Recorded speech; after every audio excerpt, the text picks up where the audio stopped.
Socrates is often credited for saying, "I am considered wiser only in that I know just one thing, that I know nothing." Well, then I suppose that means I don't even know that I just said that, do I? Anyways, Mom, do you happen to know if we already have food in the fridge?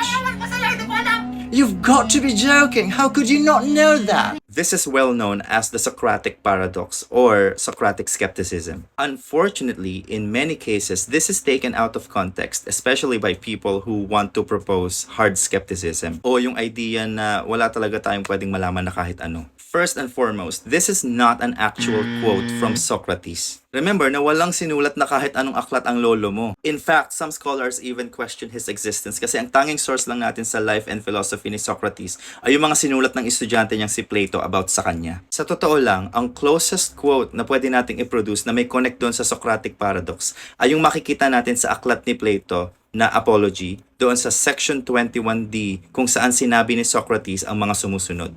Just as I do not know, I do not dare suppose that I do.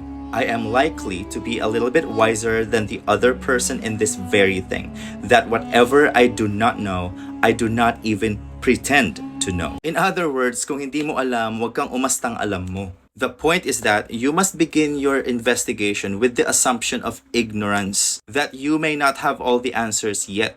In other words, you must begin with the virtue of humility. And yan yung tutulong sa'yo para maging receptive ka sa mga bagong impormasyon. Another way to look at it is that hindi ka magiging willing na dagdagan yung tubig sa aqua flask tumbler mo kung iniisip mo na puno na ito.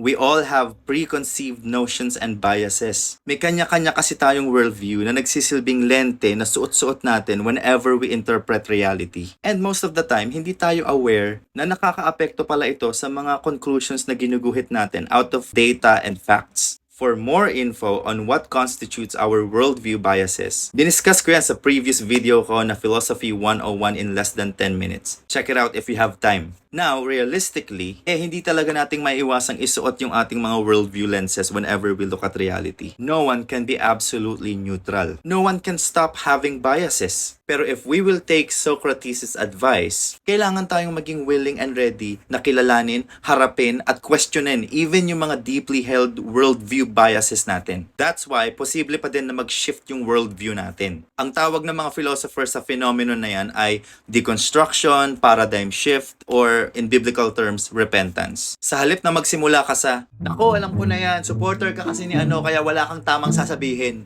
Why not start with, "Teka, baka may point ka din na hindi ko pa nakikita at baka ako yung mali. Baka yung pinanggagalingan ng bias ko yung mali. Sige, I'm all ears." Saan ka ba nanggagaling? Instead of saying, "Oh, puro ka batikos. Alam mo, kahit ano pang sabihin mo, mananatili pa rin akong solid kay baby." Baby? Oh, bakit? Wala kasing baby. Instead of that, why not start with, "Okay, I recognize na bias ako. Meron akong bias. At ito yung bias ko.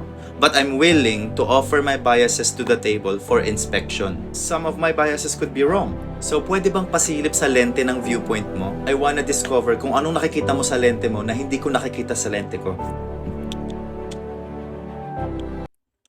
I think yan mismo ang point ni Socrates. It isn't that we are unable to acquire knowledge, but that we can only acquire knowledge if, with humility, we stop assuming that we are the arbiter of truth over others. So yun lang. Keep thinking.